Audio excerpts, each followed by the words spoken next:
Hello guys, welcome to my YouTube channel.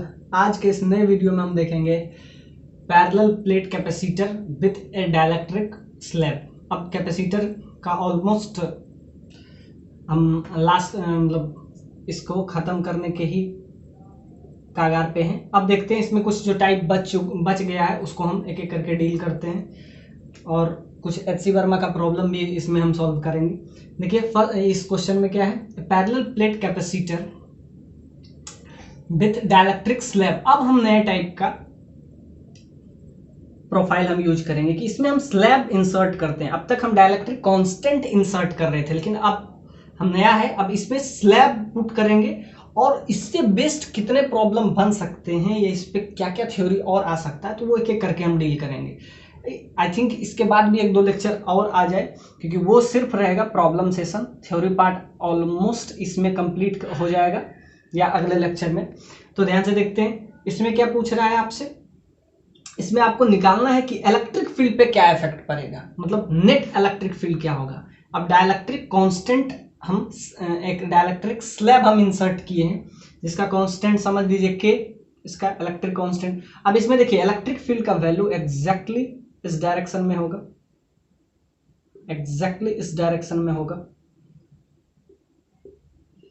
ये electric field का direction है, क्योंकि देखिए पॉजिटिव से नेगेटिव इलेक्ट्रिक फील्ड, और जबकि इसमें इलेक्ट्रिक फील्ड का डायरेक्शन किधर होगा, इधर बाहर वाले में। तो ध्यान से देखिए इसी के वजह से इसका जो इलेक्ट्रिक फील्ड है, जैसे कि हम कभी भी बोलते हैं कि इलेक्ट्रिक फील्ड इसमें जब भी पैरेलल प्लेट कैपेसिटर में हम डाइलेक्ट्रिक कांस्टेंट इंसर्ट करते हैं तो जिसके वजह से उसका इलेक्ट्रिक फील्ड जो होता है के टाइम्स डिक्रीज कर जाता है। तो क्यों के टाइम्स डिक्रीज कर जाता है, ये थ्योरी आपको पूरा क्लियर कंसेप्ट कर देगा कि उसका जो इलेक्ट्रिक फील्ड का वैल्यू है, जैसे इसका क्या होता है, सिग्मा बाय एप्सिलॉन नॉट होता है।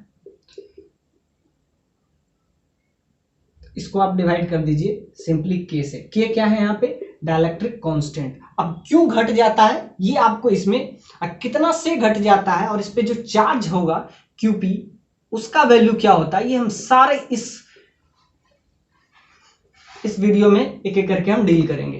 क्या है कि इसका इलेक्ट्रिक फील्ड अभी तक हम बताए थे कि एज ए आप याद रखें कि इसका इलेक्ट्रिक फील्ड के टाइम्स डिक्रीज कर जाता है। अब क्यों कर जाता है वो आपको इसमें मिलेगा, और ध्यान से देखिए यहाँ क्यूपी का वैल्यू क्या होगा, यानी कि इस डाइलेक्ट्रिक कांस्टेंट पे चार्ज कितना होगा, सारा हम इसी वीडियो में डिस्कस करेंगे। तो आइए हम शुरू करते हैं इस टॉपिक से, इस लेक्चर को। इसमें हम क्या देखेंगे, डाइलेक्ट्रिक एक स्लैब है जिसको हम इंसर्ट किए हैं, जिसका डाइलेक्ट्रिक कांस्टेंट समझ लीजिए इसका डाइलेक्ट्रिक कांस्टेंट के है। तो ध्यान से देखिए इलेक्ट्रिक फील्ड का नॉर्मली वैल्यू इधर होगा, इधर ये है आपका इलेक्ट्रिक फील्ड का डायरेक्शन, ये नॉर्मली इलेक्ट्रिक फील्ड डायरेक्टेड इधर होगा। लेकिन dielectric slab, due to dielectric slab, dielectric slab के अंदर इलेक्ट्रिक फील्ड इधर होगा, इसी के वजह से इसका के टाइम्स डिक्रीज कर जाता है। अब ध्यान से देखते हैं इसमें इफेक्टिव इलेक्ट्रिक फील्ड का वैल्यू क्या होगा। सो ई नेट उसको देते हैं, electric field E net.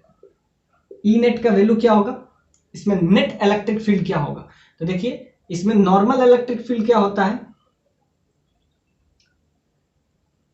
Sigma bye epsilon not. अब ध्यान से देखिए, अब इसके वजह से डिक्रीज करेगा। क्यों डिक्रीज करता है, अभी हम बताए थे, क्योंकि इसमें इलेक्ट्रिक फील्ड का डायरेक्शन इधर है, इसमें इलेक्ट्रिक फील्ड का डायरेक्शन इधर है। तो ध्यान से देखिए जब दो वेक्टर एक दूसरे के अपोजिट सेंस में हो तो क्या होता है, सिंपली आप क्या कर लें, उसको डिवाइड कर लें। तो यहाँ पे एक्चुअली हो जाता है सिग्मा पी हो जाएगा, पी फॉर पोलराइजेशन, ये लिख लीजिए, ड्यू टू पोलराइजेशन इफेक्ट। इस पे हम पिछले लेक्चर में हम कुछ क्वेश्चन डील भी किए थे, due to polarisation, due to polarisation effect के कारण इस पे चार्ज आ जाता है। तो ये कितना आता है वो भी हम इसमें डील करेंगे। तो ध्यान से देखिए इलेक्ट्रिक फील्ड जो होगा सिग्मा बाय एप्सिलॉन नॉट, और जब हम इसमें के एक डाइलेक्ट्रिक कांस्टेंट है, जिसका डाइलेक्ट्रिक कांस्टेंट क्या है, इसका वैल्यू डाइलेक्ट्रिक कांस्टेंट का जो वैल्यू है वो क्या है, के है। तो ध्यान से देखिए तो के टाइम्स डिक्रीज कर जाएगा, ये हम अभी तक पता किए। क्यों, क्योंकि एक दूसरे के अपोजिट सेंस में है। अब इसका वैल्यू क्या होगा, या ध्यान से देखिए ये हो जाएगा sigma bye epsilon not conducting charge में क्या होता है, इलेक्ट्रिक फील्ड का वैल्यू, पहले हम E1 E2 लिख देते हैं, लास्ट में हम इसका वैल्यू हम लिख देंगे। तो इसका क्या हो जाएगा, इसका अगर हम नाम दे देते तो ये आपका हो जाएगा E1 minus E2। Opposite sense में क्यों किए, क्योंकि दोनों का डायरेक्शन अलग अलग है। तो डायरेक्शन जब अलग अलग होता है, मतलब अपोजिट डायरेक्शन होता है, अपोजिट सेंस में है, तो इसीलिए इसमें नेगेटिव साइन लगा। तो ध्यान से देखिए, इलेक्ट्रिक फील्ड ये हो गया। अब हम इसमें यूज करेंगे वैल्यू, क्या होगा, सिग्मा बाय एप्सिलॉन नॉट, और यहाँ पे हो जाएगा sigma P bye epsilon not. अब ध्यान से देखते हैं, अब इसका सिग्मा का वैल्यू आप लगा लीजिए। नेट इलेक्ट्रिक फील्ड का वैल्यू क्या होगा, जैसा कि हम पहले ही बता दिए कि इलेक्ट्रिक फील्ड के टाइम्स डिक्रीज कर जाता है, सो के time decreases, so net electric field का वैल्यू ये आ जाएगा। अब सिग्मा क्या होता है, सिग्मा आपको हमसे पहले बता चुके हैं, surface charge density, surface charge density, surface charge density. So sigma is just equal to Q by A. तो यहां पे आप बस वैल्यू पुट कर दीजिए, तो यहां से क्या आ जाएगा, Q बाय ए। ए क्या है, इसका area, Q by A by epsilon nought. यहां आपका हो जाएगा QP। QP का मतलब क्या है, इस स्लैब पे जो चार्ज है इसको QP से, P for polarisation, due to polarisation effect, इस पे जो चार्ज आ रहा है। तो ध्यान से देखिए, इसमें क्या हो, ड्यू टू पोलराइजेशन, तो इस पे क्या हो जाएगा, इसको QP ले लेते हैं। तो QP मतलब इस पे, इस डाइलेक्ट्रिक स्लैब पे जो चार्ज है उसको QP हम डिनोट कर रहे हैं। तो QP divided by area, area तो वही होगा, area divided by epsilon not. तो यहां से आपको ध्यान से दिख रहा होगा, इधर क्या आगे, इसको भी लिख देंगे Q डिवाइडेड बाय यहाँ पे आ जाएगा K times epsilon not into area. अब ध्यान से देखिए, कौन सा टर्म आपको कॉमन दिख रहा है, Q बाय ए। यहाँ पे इसमें रिलेशन आपको मिल जाएगा, एप्सिलॉन नॉट कैंसिल हो जाएगा, सिग्मा कैंसिल हो जाएगा, तो Q by K is equal to, Q by A is equal to, यहाँ से रिलेशन आपको क्या मिलेगा, कौन सा टर्म हर में कॉमन दिख रहा है, एरिया सब में कॉमन दिख रहा है, एप्सिलॉन नॉट, तो वो कॉमन करके हम उड़ा देंगे। तो यहाँ से आपका बच जाएगा Q माइनस QP।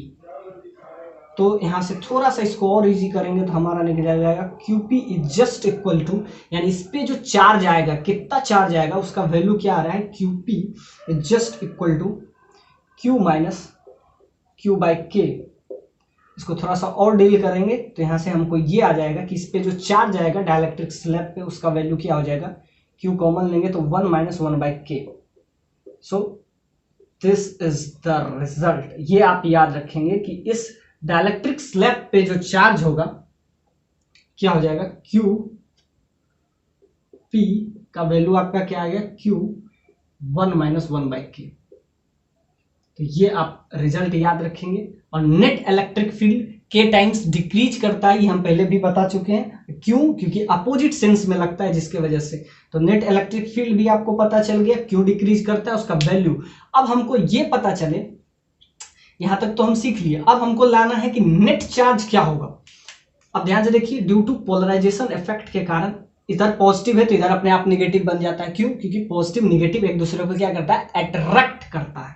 तो ध्यान से देखिए, ड्यू टू पोलराइजेशन इफेक्ट, अब इस पे चार्ज कितना बचेगा। अब ध्यान से देखिए इसके, और ये आप समझ लीजिए कि ये एक दूसरे के बहुत ज्यादा कांटेक्ट में है, यानी बहुत ज्यादा क्लोज में है। यानी कि डाइलेक्ट्रिक स्लैब, यहां पे हम लिख देते हैं, dielectric slab is very close to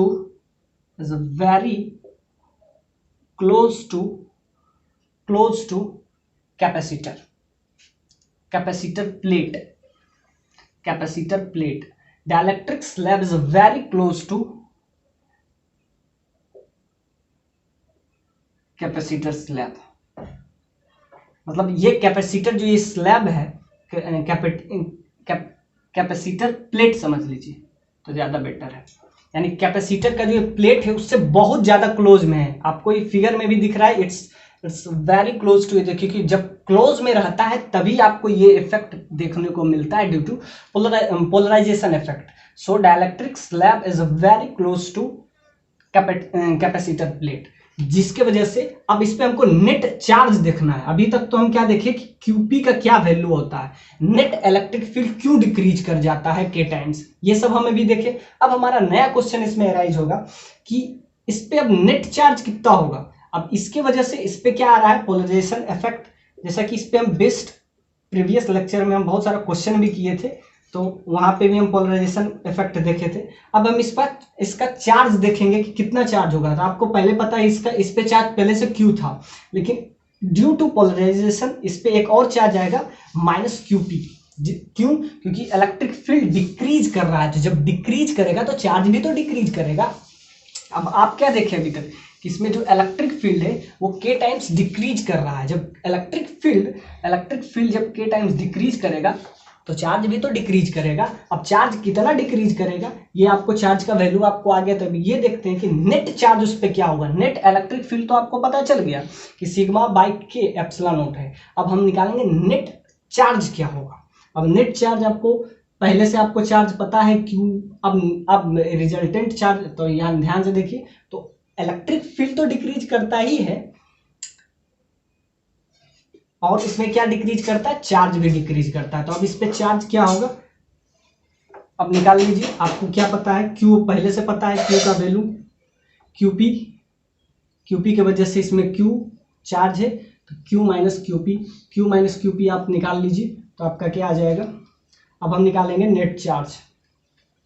net charge due to polarisation effect on this plate, यानी कि आपको अगर ये पूछे कि प्लेट पे, यानी कि इस कैपेसिटर पे कितना चार्ज होगा, charge in this capacitor, net charge. अब नेट चार्ज कितना होगा वो हम देखेंगे। तो नेट चार्ज का वैल्यू आ जाएगा, पहले से इस पे चार्ज कितना था, प्लस क्यू था। So net charge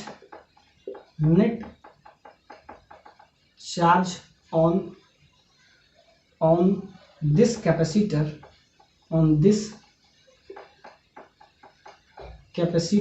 is equal to, पहले से चार्ज कितना था, plus Q, due to polarisation effect. अब इसके वजह से इसका चार्ज कितना से घटेगा, क्यू माइनस क्यूपी। क्यूपी का भी वैल्यू आपको पता है इन टर्म्स ऑफ क्यू, तो यहाँ से क्या लेंगे, क्यू माइनस क्यूपी। क्यूपी का वैल्यू आपको पता है क्या है, क्यू माइनस 1 माइनस बाई के। तो यहाँ से क्या हो जाएगा, इसको अगर आप इजी कीजिएगा तो क्यू से क्यू कैंसिल हो जाएगा और यहाँ सिर्फ बचेगा क्यू बाई के। यानी क्या अभी हम सीखे कि नेट चार्ज जो है, नेट चार्ज इलेक्ट्रिक फील्ड के टाइम्स डिक्रीज करता है। तो अभी तक हम ये सीखे थे कि इलेक्ट्रिक फील्ड जो है के टाइम्स डिक्रीज कर जाता है। अब आपको एक नया टर्मिनोलॉजी पता चला कि उसका चार्ज भी के टाइम्स डिक्रीज करता है। मतलब अभी तक क्या सीखे कि अगर हम किसी पैरेलल प्लेट कैपेसिटर के अंदर कुछ भी डाइलेक्ट्रिक स्लैब इंसर्ट करते हैं जिसका डाइलेक्ट्रिक कांस्टेंट के होता है, तो उसका इलेक्ट्रिक फील्ड के टाइम्स डिक्रीज करता है और उसका चार्ज भी ड्यू टू पोलराइजेशन इफेक्ट, उसका चार्ज भी कितना से डिक्रीज कर जाता है, के टाइम्स डिक्रीज करता है। उस चार्ज का वैल्यू क्या होता है, तो उस चार्ज का वैल्यू होता है क्यू इंटू 1 माइनस 1 बाई के।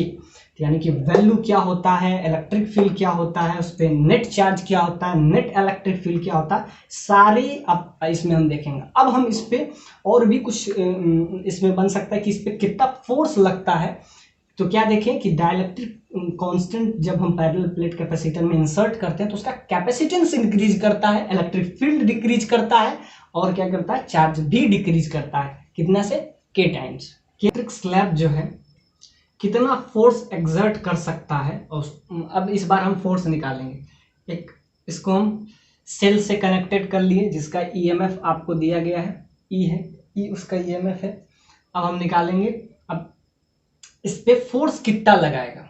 अब ये जो है इस वैल्यू को आप ले लेते हैं, दिस वैल्यू इज एक्स।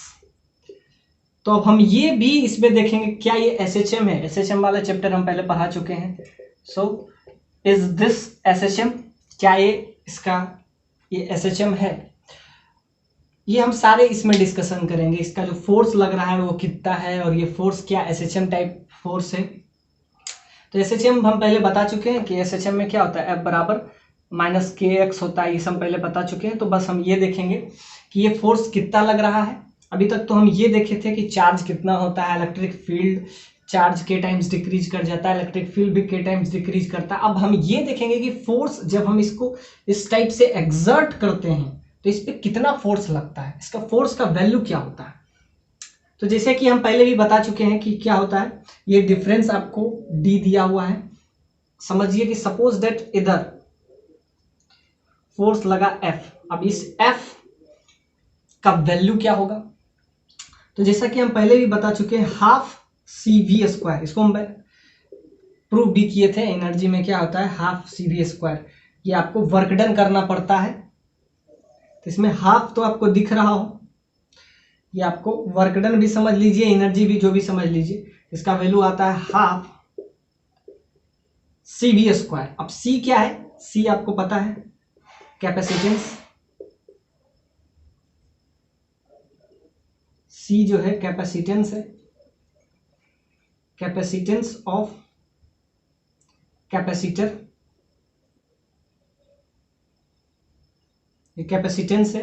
और V क्या है, V यही इस पोटेंशियल डिफरेंस बिटवीन PD, इसको सिंपली लिख देते हैं पोटेंशियल डिफरेंस। अब इसमें ध्यान से देखिए कि हाफ सी वी स्क्वायर का वैल्यू आपको क्या आएगा। अब ध्यान से देखिए, ये आपको दिख रहा होगा कि ये जो है पैरेलल प्लेट कैपेसिटर है, parallel plate capacitor.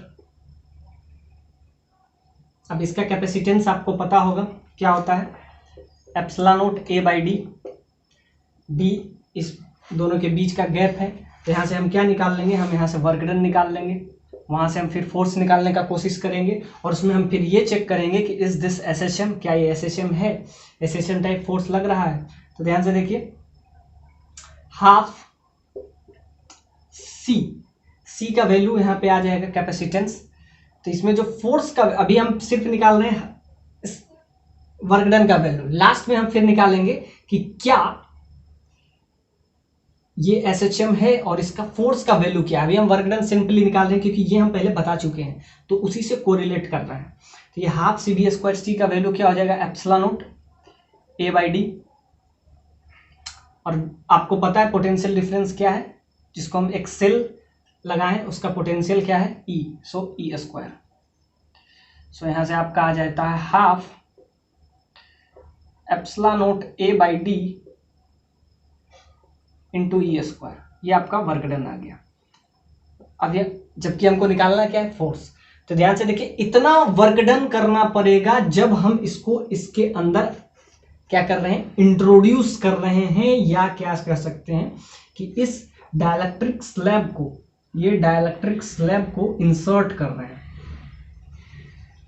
Dielectric slab को इंसर्ट कर रहे हैं, तब हमको कितना वर्क डन करना पड़ता है, हाफ सी वी स्क्वायर, और उसका वैल्यू क्या हो गया ये। जबकि पहले कितना इसके पास वर्क डन था, तो सिंपली बात है कि यहाँ पे के टाइम्स डिक्रीज कर जाता है। तो ध्यान से देखिए, ये जब ये इसमें इंसर्ट हो गया, पहले हम क्या किए कि हाफ सी वी स्क्वायर से हम ये निकाल लिए कि इसको आप समझ लीजिए इनिशियल। अब फाइनल क्या हो जाएगा, फाइनल क्या हो जाएगा, फाइनल इसका जो कैपेसिटेंस है, अब ये कैपेसिटेंस ये तो नहीं रहेगा, जब हम इसमें डाइलेक्ट्रिक कांस्टेंट इंसर्ट करेंगे तब इसका कैपेसिटेंस यानी कि वर्क डन फाइनल जो हम लिखेंगे, इनिशियल और फाइनल, और दोनों को हम लास्ट में चेंज निकालेंगे, तो उसके बाद जैसे हमको नया क्या निकल जाएगा, फोर्स निकल जाएगा। तो यहाँ पे ध्यान से इनिशियली क्या है, इनिशियली जब हम इंसर्ट कर रहे हैं तो उस पर इतना वर्क डन करना पड़ेगा। अब फाइनली जब ये इंसर्ट हो जाएगा तब वर्क डन का वैल्यू क्या आएगा, तब तो हम चेंज ही निकाल पाएंगे। तो ध्यान से कि फाइनली में क्या हो जाएगा, फाइनली में हो जाएगा हाफ सी वी स्क्वायर। अब देखिए, जब ये इंसर्ट हो जाएगा, जब ये डाइलेक्ट्रिक कांस्टेंट को हम क्या कर सकते हैं, इसमें इंट्रोड्यूस कर देंगे, तब जो है इसका कैपेसिटेंस क्या हो जाएगा, के टाइम्स डिक्रीज कर जाएगा। ये हम पहले बता चुके हैं। So epsilon naught A divided by D into K into E square, ये अब आपका नया वर्क डन आ गया। अब ध्यान से देखिए कितना वर्क डन हमको ज्यादा करना पड़ेगा, या आप इसको इस लैंग्वेज में भी समझ सकते हैं, वर्क डन बाय एजेंट। तो वर्क डन बाय एजेंट क्या हो जाएगा, तो ध्यान से देखते हैं, तो तो ये आपका हो जाएगा वर्क डन बाय एजेंट। तो क्या हो जाएगा, दोनों को हम क्या आपस में घटा देंगे, तो work done final minus work done initial minus final. देखिए इंट्रोड्यूस जब कर रहे हैं तो कुछ ना कुछ फोर्स हमको लगाना पड़ रहा है, क्योंकि ये एक्चुअली में नॉर्मल रहना चाहता है, लेकिन जब हम इंट्रोड्यूस कर रहे हैं तो इनिशियल माइनस फाइनल हो जाएगा। अब जो ज़्यादा रहे, फाइनल वाला ज़्यादा है इनिशियल, तो वर्क डन बाय एजेंट जब करते हैं तो इनिशियल माइनस फाइनल कर लेंगे। तो यहाँ से आपका वैल्यू आ जाएगा हाफ।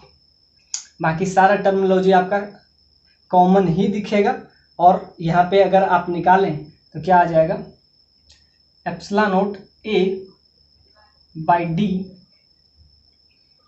अब ध्यान से देखिए ई स्क्वायर, और ध्यान से देखिए के माइनस 1 आ जाएगा।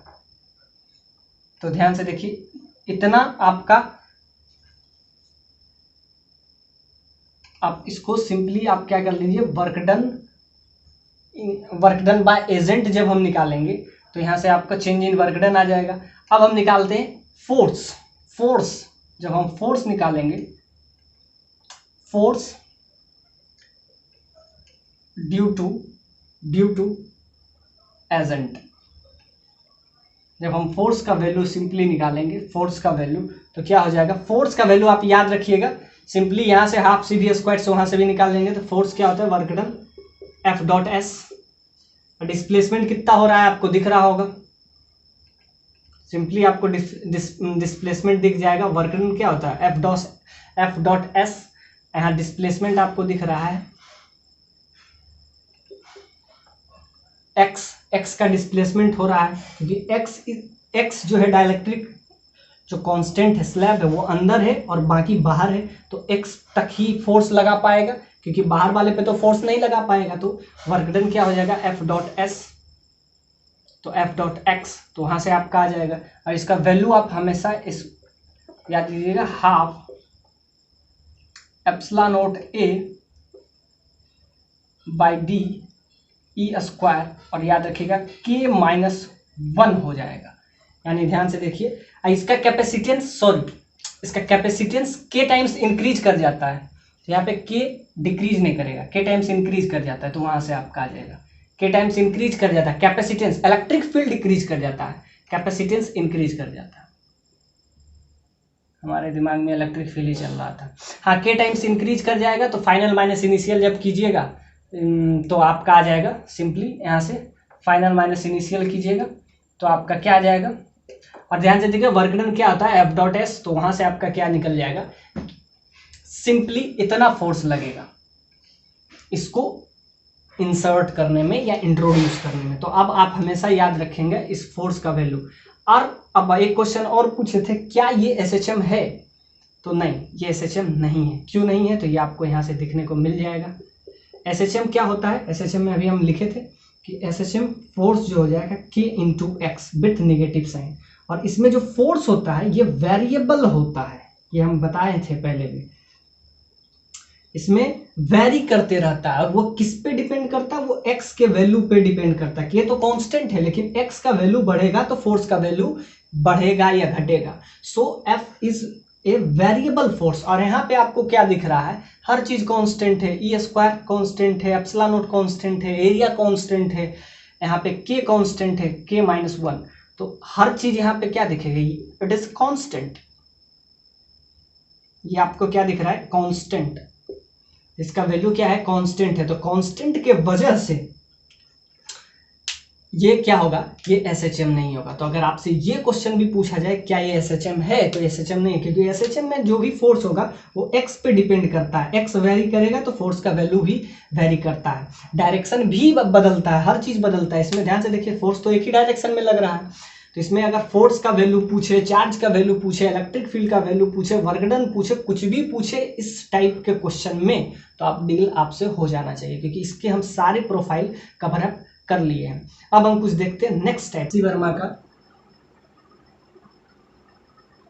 सी वर्मा का प्रॉब्लम नंबर 12। अब प्रॉब्लम नंबर 12 क्या है, ये हम एक बार बताते हैं आपको। दो कैपेसिटेंस से two conducting sphere of radius r1 and r2 are kept widely separated from each other, widely separated to each other। First part में जो what are their individual capacitance, and second part में आपसे पूछा है if the sphere are connected by a metal wire what will be the capacitance of the combination, think series या parallel connection. मतलब आपसे क्या पूछा है, फर्स्ट पार्ट में तो बेसिक क्वेश्चन पूछा है, मतलब ये बेसिक ही क्वेश्चन है, ये कुछ भी ज़्यादा इसमें कंसेप्ट यूज हो नहीं रहा है, तो बेसिक क्वेश्चन है। फर्स्ट पार्ट अब बस ये पूछा है कि इसका कैपेसिटेंस क्या होगा।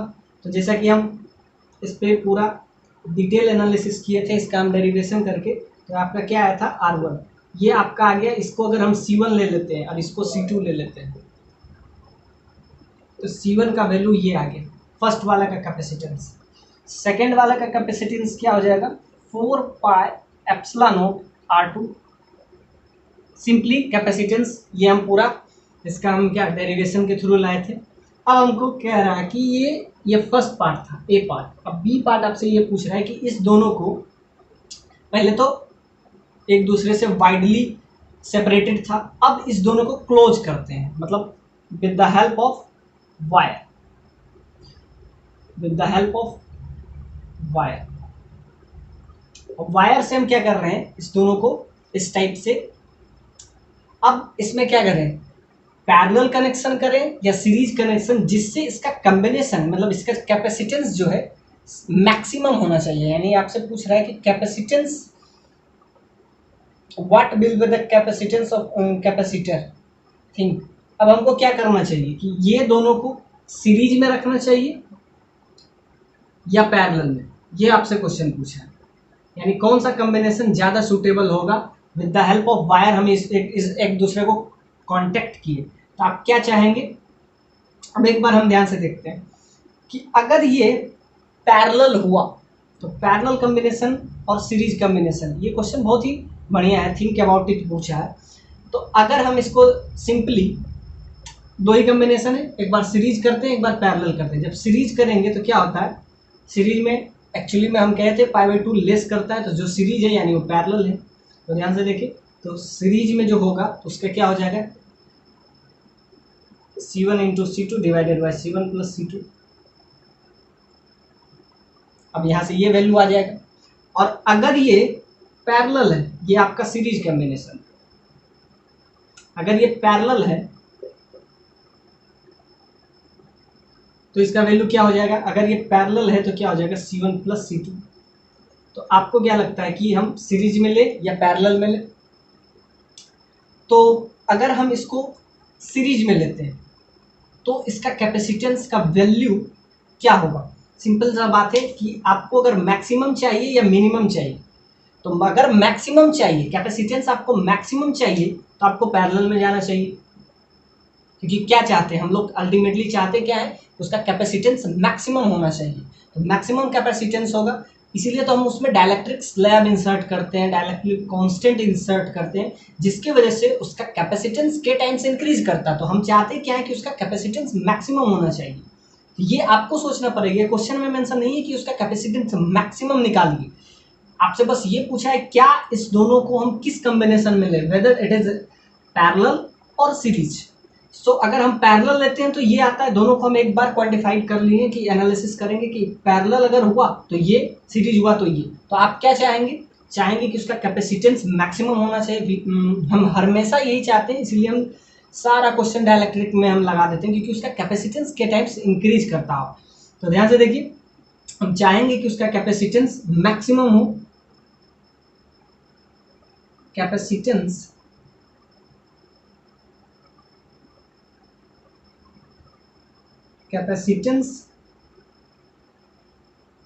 Should be maximum. कैपेसिटेंस जो होना चाहिए वो मैक्सिमम होना चाहिए, और मैक्सिमम होने के लिए क्या चाहिए, सिंपली C1 प्लस C2। तो C1 प्लस C2 कर लेंगे, यानी कि क्या C1 प्लस C2। तो ये आपको सोचना है कि कैपेसिटेंस मैक्सिमम इसमें होगा या इसमें होगा। तो ये आपको दिखने में भी लग रहा है कि C1 C2 divided by C1 plus C2 is less than, ये कुछ भी होता है तो कम ही वैल्यू आएगा, is less than, it is less than C1 plus C2। यानी कि इसका वैल्यू जो होगा C1 C2 divided by C1 plus C2 is less than C1 plus C2। So connection क्या होना चाहिए, पैरेलल कनेक्शन। तो उसका वैल्यू क्या हो जाएगा, तो वैल्यू हो जाएगा C1 plus C2 C equivalent. तो क्या हो जाएगा, आपको है दिया हुआ 4 पाई एप्सिलॉन नोट R1 प्लस 4 पाई एप्सिलॉन नोट R2। अब इसको थोड़ा सा इजी करेंगे तो 4 पाई epsilon note R1 plus R, ये आपका आ गया C इक्विवेलेंट। सो देखते हैं क्वेश्चन नंबर 18, एच.सी. वर्मा का क्वेश्चन नंबर 18। कुछ हम क्वेश्चन कर लेते हैं। क्वेश्चन आपसे कह रहा है एक सिलेंडर है, a cylinder is constructed using the two coaxially cylinder of same length 10 centimeter and radii 2 mm and 4 mm। First part में आपसे पूछा है calculate the capacitance, second part में आपसे पूछा है another capacitor of same length is constructed with cylinder of radii आपको दो दे दिया है 2, 4 mm और 8 mm। इसका भी आपको कैपेसिटेंस ही पूछा, मतलब इसका लेंथ आपको दे दिया है, सिंपली समझ लीजिए कि 10 सेंटीमीटर। अब इनर आउटर दो क्वेश्चन इसमें क्रिएट किया गया है। एक इनर आपको पहला वाला में इनर दे दिया है आपको 4 और 2 और 4, यानी ये आपका है 2 सेंटीमीटर एग्जैक्टली, ये आपको दे दिया है इसका 2 टाइम्स दैट इज 4 mm। आपसे पूछा है कैपेसिटेंस, ये भी आपका एक बेसिक सा क्वेश्चन है जैसा कि पिछला क्वेश्चन हम किए थे स्फेरिकल प्लेट कैपेसिटर पे। अब ये है आपका सिलिंड्रिकल प्लेट कैपेसिटर, तो इसका कैपेसिटेंस हम लाए थे, capacitance of cylindrical plate capacitor that is 2 pi epsilon nought L divided by log B by A। ये आपको कैपेसिटेंस का वैल्यू आपका आया था। तो ध्यान से देखिए, इसमें हर चीज आपको दिया हुआ है, बी भी दिया हुआ है। बी क्या है, बी आउटर का, हम जैसा कि बताए थे आउटर जो सिलेंडर है उसका रेडियस है। तो बस इसमें बस वैल्यू पुट करना है, एल का भी वैल्यू आपको दिया हुआ है 10 सेंटीमीटर है, इसको मीटर में चेंज कर लीजिए क्योंकि ऐसा ही यूनिट हमको लेना है। तो 10 सेंटीमीटर को मीटर में कीजिएगा तो आपका क्या आ जाएगा, यहाँ से आ जाएगा 0.1 और यहाँ से लॉग। अब इसको चेंज नहीं कीजिए क्योंकि mm आपस में कैंसिल हो जाएगा, तो 4 mm डिवाइडेड बाई 2 mm, तो mm से कैंसिल हो जाएगा, तो यहाँ से आपको सिंपली 2 आ जाएगा। तो इसका फर्स्ट वाले का वैल्यू आ जाएगा 2 pi epsilon note divided by log 2 with the base e। तो आपको पता है log 2 का वैल्यू, log 2 का वैल्यू विथ बेस e मतलब एक्सपोनेंशियल। अब ध्यान से इसका वैल्यू अब पुट करना थोड़ा सा आसान नहीं, क्योंकि ध्यान से देखिए 1/4 पाई एप्सिलॉन नोट, इसका वैल्यू एक्चुअली में होता है 9 × 10⁹ लेकिन आपको क्या चाहिए, आपको चाहिए 2 आप यहाँ लिख लीजिए और 2 बाहर ले लीजिए। इसका वैल्यू ये है, तो इसका वैल्यू क्या हो जाएगा, इसका वैल्यू हमको निकालना है सिंपली। तो इसका वैल्यू हो जाएगा 2 पाई एप्सिलॉन नोट, यहीं छोड़ दीजिए, बाकी ये मल्टीप्लाई हो जाएगा तो 18 × 10⁻19 हो जाएगा और 1 अपॉन आ जाएगा। बस इसका वैल्यू यहाँ पे पुट कर देना है। इसका वैल्यू जब भी हम करेंगे तो क्या हो जाएगा, 2 से मल्टीप्लाई और हाँ, ये इसका वैल्यू आपका क्या आ जाएगा 1 अपॉन, ये सारा हो जाएगा 1 अपॉन 18 × 10⁻9। इसका वैल्यू आप पुट कीजिए तो क्या हो जाएगा 2 पाई एप्सिलॉन नोट का क्या हो जाएगा 18 × 10⁻9 newton metre divided by log 2 का वैल्यू बस इसमें पुट कर दीजिए। log का वैल्यू विथ 10 बेस 0.3 होता है। अब इसमें क्या हो जाएगा, 2.23 से मल्टीप्लाई कर लीजिए 303 से, ये आपका जो आ जाएगा वैल्यू आ जाएगा लॉग विथ बेस। ध्यान से देखिए 10 पे बेस पे 0.3 होता है। अब इस पे बेस पे कितना हो जाएगा, आप समझ लीजिए कि कितना हो जाएगा, ये 6.9 ही ले लीजिए, 6.9। तो इसका वैल्यू आप ले लीजिए 6.9, बाकी हर चीज़ निकल जाएगा। अब ये ऐसे ही क्वेश्चन आपसे सेकंड पार्ट में पूछा है कि उसका बस रेडियाई, मतलब उसका ए का वैल्यू आपको दे दिया है, एक का 4 mm, अब बी का दे दिया है 8 mm। काम तो हम वही करेंगे जो इसमें किए हैं, तो बस रखेंगे 2 पाई एप्सिलॉन, इसका वैल्यू आपको हम क्या निकाल के दिए हैं 1/, ये जब ऊपर जाएगा तो क्या हो जाएगा 10⁻9 हो जाएगा, -9, 10⁻⁹ और 1/18। अब इसको डेसिमल में कन्वर्ट कर लेंगे, तो यहाँ से हम क्या करेंगे 4 पाई एप्सिलॉन, एल का वैल्यू आपका क्या हो जाएगा 0.1, और यहाँ पे हो जाएगा लॉग, एग्जैक्टली log 2 ही होगा। ध्यान से देखिए यहाँ पे ये क्वेश्चन आपसे पूछ के क्या है, ये भी वैल्यू वही आ जाएगा। यानी कि क्या हम देखें कि कैपेसिटेंस चाहे फर्स्ट पार्ट में आप निकालिए, जिसका रेडियाई आपको 2 mm दिया हुआ है, 2 mm दिया हुआ है और 4 mm दिया हुआ है। सेकेंड पार्ट में क्या है कि इनर रेडियाई जो है 4 mm दिया हुआ है और आउटर रेडियाई क्या दिया हुआ है 8 mm दिया हुआ है। और सडनली दोनों का वैल्यू सेम इसलिए आता है क्योंकि उस पर एक तो ये चार्ज से इंडिपेंडेंट है, दूसरा इसके रेशियो पे डिपेंड कर रहा है, लेंथ दोनों का सेम है। क्वेश्चन में ये दे दिया है कि ये जो 4 mm और 8 mm वाला जो सिलेंडर हम बनाएंगे उसका भी लेंथ 10 ही सेंटीमीटर होगा। तो ध्यान से देखिए अगर लेंथ सेम है यानी कि उसका कैपेसिटेंस लेंथ पे डिपेंड करता है और दोनों के रेशियो पे, तो इस वजह से दोनों का कैपेसिटेंस का वैल्यू सेम ही होगा। तो ये आप याद रखिएगा कि दोनों का वैल्यू अलग अलग वैल्यू रखने से उसका कैपेसिटेंस बदल नहीं सकता, क्योंकि लेंथ पे डिपेंड करता है और दोनों का रेशियो पे। ऐसे अगर हम यहाँ पे 16 इनर ले लेते mm, यहाँ 16 हम सेंटीमीटर भी ले लेते ना mm के जगह पे, और यहाँ पे 32 सेंटीमीटर ले लेते, तो दोनों का वैल्यू भी सेम आता है, बशर्ते कि इसका लेंथ हम सेम लेते हैं। बस शर्त इतना है कि दोनों का लेंथ अगर हम सेम लेते हैं ना, 16 सेंटीमीटर भी ले लेते हैं तो सेंटीमीटर से सेंटीमीटर कैंसिल हो जाएगा,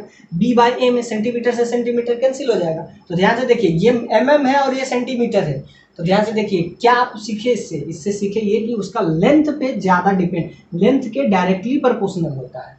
तो ध्यान से देखिए लेंथ के डायरेक्टली प्रोपोर्शनल होता है, इसलिए ये जो है इसका कैपेसिटेंस किसका सिलेंड्रिकल प्लेट कैपेसिटर का उसके लेंथ पे ज़्यादा डिपेंड करता है बजाय कि उसके रेडियाई पे। रेडियाई में तो बस वो रेशियो देखता है, इवेंचुअली लीड्स द रेशियो, और रेशियो में ध्यान से देखिए mm के जगह हम सेंटीमीटर भी रख देते तो कोई फर्क नहीं पड़ता रिजल्ट पे। तो हम मतलब एक बार हम करके सुनाते हैं। The particle P as shown in figure has mass 10 mg and charge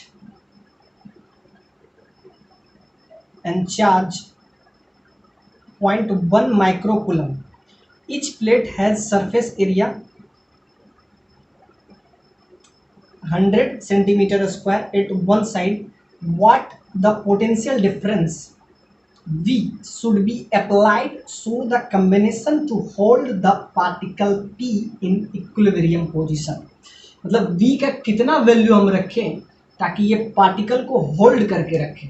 अब ध्यान से देखिए एक पार्टिकल है P, ये आपको फिगर में भी दिख रहा है, इसके बीच में पार्टिकल हम इंट्रोड्यूस किए। ये आपको थोड़ा सा ये पार्टिकल है जो कि इस टाइप से इंट्रोड्यूस किए हैं, आपको हर चीज़ दिख रहा है। V का आपको वैल्यू चाहिए और इसका मास जो है मास भी आपको दे दिया है 10 मिलीग्राम, 10 mg आपको दे दिया है, और उसका चार्ज आपको दे दिया है 0.1 माइक्रोकूलम, यानी चार्ज जो है इस पार्टिकल का ध्यान से देखिए मास इतना है, चार्ज आपको दे दिया 0.01 विथ नेगेटिव साइन माइक्रोकूलम, इतना चार्ज है। और इसको हमको क्या करना है अल्टीमेटली इक्विलिब्रियम पोजीशन पे होल्ड करके रखना है। ध्यान से देखिए इसको हमको होल्ड करके रखना है। अब क्या होगा, नेगेटिव चार्ज है तो पॉजिटिव प्लेट क्या चाहेगा, सिंपल सा बात है, इसको इस क्वेश्चन का सिनेरियो आप समझिए कि नेगेटिव चार्ज है तो पॉजिटिव प्लेट क्या चाहेगा कि इधर ऊपर जाए, लेकिन mg क्या चाहेगा, अब ध्यान से देखिए, mg चाहे पॉजिटिव प्लेट के वजह से due to attraction force negative charge पे पॉजिटिव चार्ज अट्रैक्ट करता है, तो ये चार्ज को, ये जो p पॉइंट है इसको ये ऊपर की तरफ अट्रैक्ट करेगा, लेकिन ड्यू टू इसमें मास भी है, मास कितना है 10 mg है, तो मास के वजह से ये नीचे भी आना है। ध्यान से देखिए, इस p प्लेट पे ऊपर जो फोर्स लग रहा है वो किसके वजह से लग रहा है, अट्रैक्शन के कारण। अट्रैक्शन कौन सा फोर्स है, सिंपली इलेक्ट्रोस्टैटिक फोर्स है। लेकिन इलेक्ट्रोस्टैटिक फोर्स हम कह रहे थे कि ज़्यादा इसका मैग्नीट्यूड नहीं होता है, इसीलिए बहुत जगह इलेक्ट्रोस्टैटिक फोर्स नेग्लेजिबल हम मान के चलते हैं। क्यों नेग्लेजिबल, क्योंकि इसका ज़्यादा इफेक्टिव नहीं होता। अब ध्यान से देखिए, अब इसका चार्ज भी आपको दिया हुआ 0.01 माइक्रोकूलम, अब इसका भी चार्ज आपको दे दिया है, कितना चार्ज दिया है पॉइंट, यहाँ से चार्ज भी आप निकाल सकते हैं। v का वैल्यू इसमें निकालना बहुत सेम है कि इसको होल्ड करके रखें, नीचे इसका क्या लग रहा है mg, और ऊपर कौन सा फोर्स लग रहा है, इलेक्ट्रोस्टैटिक फोर्स, या आप कूलम फोर्स भी समझ सकते हैं, इलेक्ट्रोस्टैटिक फोर्स, या इसको आप कूलम फोर्स भी समझ सकते हैं। अब ध्यान से देखिए, इसको किस टाइप से हम इसको डील करते हैं, और v का वैल्यू, v पे आपको कमेंट करना है। तो जैसा कि इसमें पहले हमको चार्ज भी निकालना है, आपको वो चार्ज भी नहीं पता है, चार्ज बस इसका पता है, इसका कैपेसिटेंस आपको पता है, दोनों का कैपेसिटेंस सेम है। अब दोनों कौन सा कॉम्बिनेशन है आपको दिख रहा होगा, ये दोनों सिंपली एक ही कॉम्बिनेशन आपको दिख रहा है कि ये सीरीज कॉम्बिनेशन है। और हम बताए थे कि करंट में जो आप याद रखते हैं ये सीरीज है, लेकिन एग्जैक्टली ये आपको पैरेलल वाला कॉम्बिनेशन देखना चाहिए। सीरीज है तो पैरेलल वाला काम करेंगे, क्यों, क्योंकि कैपेसिटर में हमेशा करंट से π/2 लैग करता है, जिसके वजह से जो सीरीज है वो पैरेलल वो सीरीज में हो जाएगा। तो ध्यान से देखिए, इसमें जब भी हम करेंगे तो क्या करेंगे, सिंपली इसका अगर कैपेसिटेंस C ले लेते हैं, दैट्स दिस कैपेसिटेंस, तो दोनों का इक्विवेलेंट कैपेसिटेंस क्या हो जाएगा, दिख तो रहा है कि 2C हो जाना चाहिए था अगर ये करंट होता, लेकिन ये C/2 हो जाएगा। क्यों, क्योंकि ये एक्चुअली में पैरेलल कॉम्बिनेशन है, पैरेलल कॉम्बिनेशन की वजह से। सो C और C क्या हो जाएगा, C/2। अब ध्यान से देखिए, C/2 इसका आ गया क्या, कैपेसिटेंस, V इस पे चार्ज है, P एक चार्ज है, तो ध्यान से देखिए आपको यहाँ से निकल जाएगा Q बराबर CV, ये फॉर्मूला से आपको क्या पता है, C पता है, V पता है, तो Q निकल जाएगा, तो Q बराबर क्या होता है, Q बराबर CV, C हो जाएगा C/2, और V क्या है आपको, V आपको पता है, यहाँ से आपका चार्ज निकल जाएगा। लेकिन C का वैल्यू आपको पुट कर देना चाहिए, C का वैल्यू क्या हो जाएगा 0.04 डिवाइडेड बाई 2 इंटू V, ये आपके इस पे चार्ज हो जाएगा। अब ध्यान से देखिए, ऊपर लगने वाला फोर्स समझिए कूलम फोर्स,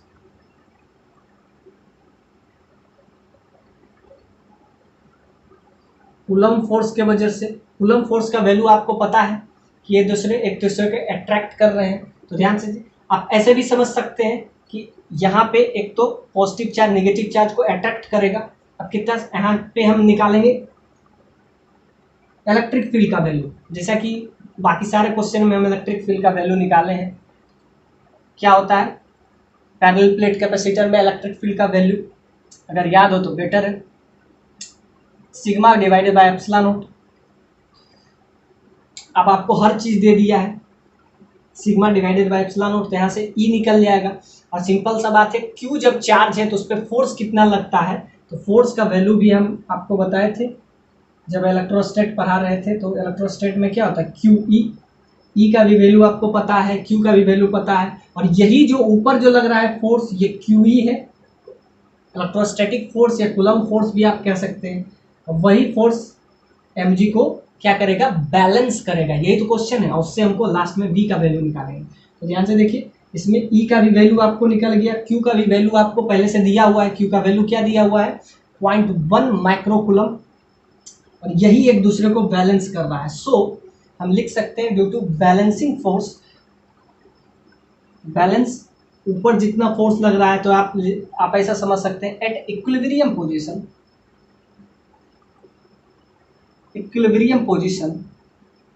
इक्विलिब्रियम पोजीशन पे कितना फोर्स लगेगा, जितना ऊपर फोर्स उतना नीचे फोर्स। ऊपर लगने वाला आपका क्या है QE, नीचे लगने वाला फोर्स mg। आपको हर चीज दे दिया है, तो ध्यान से देखिए Q का भी वैल्यू आपको दे दिया हुआ है 0.01। इलेक्ट्रिक फील्ड का वैल्यू आप रख सकते हैं, इलेक्ट्रिक फील्ड का वैल्यू तो यहाँ पे हो जाएगा Q divided by charge divided by epsilon not into A। हर चीज़ आपको पता है। और चार्ज जो है V के टर्म में लिख लीजिएगा, V के टर्म में। ये mg मास भी आपको दिया हुआ है। अब इसको हम kg में डिवाइड कर देंगे, तो इसमें mg दिया हुआ है मिलीग्राम में। आपको इसको हमको kg में कन्वर्ट कर लेना है, तो 10 मिलीग्राम इंटू जी। इसको पहले हमको क्या कर लेना है, इसको हमको kg में डिवाइड कर लेना है। ये मिलीग्राम है, तो इसको हमको क्या kg में कन्वर्ट कर लेना है इंटू जी। अब Q का वैल्यू यहाँ से हम पुट कर देंगे। Q का वैल्यू क्या है, ये वाला वैल्यू पुट कर देंगे। तो ध्यान से देखिए 0.1 इंटू Q का वैल्यू। एरिया आपको दे दिया है, हर चीज़ इसमें आपको पता है। मास भी पता है, मास दिया हुआ है। G का भी वैल्यू आपको पता है, E का भी वैल्यू आपको पता है। E का वैल्यू यहाँ से, A का वैल्यू आपको क्वेश्चन में मेंशन है। हर चीज़ इसमें दिया हुआ है, बस एक ही अननोन बच जाएगा, वो है V। Q का भी वैल्यू आप यहाँ पे पुट कर दीजिएगा। Q का वैल्यू ये, मास भी आपको दिया हुआ है, एरिया भी दिया हुआ है, एप्सिलॉन नॉट भी दिया हुआ है, हर चीज़ आपको दिया हुआ है। एक ही अननोन है V, वो आपसे इसमें निकल जाएगा। सो ये क्वेश्चन में हम देखें, ये बहुत बढ़िया क्वेश्चन था, कॉन्सेप्चुअल क्वेश्चन था कि ऊपर mg लगा, नीचे mg, ऊपर इलेक्ट्रोस्टैटिक फोर्स एक दूसरे को बैलेंस कर रहे हैं। तो हर चीज़ निकला हुआ है। Q बस पुट कर दीजिए, इलेक्ट्रिक फील्ड का भी वैल्यू पुट कर दीजिए। तो ये सारे क्वेश्चन, इस क्वेश्चन में हम सारे कंसेप्ट एक ही क्वेश्चन में क्लियर किए। ये आपका 20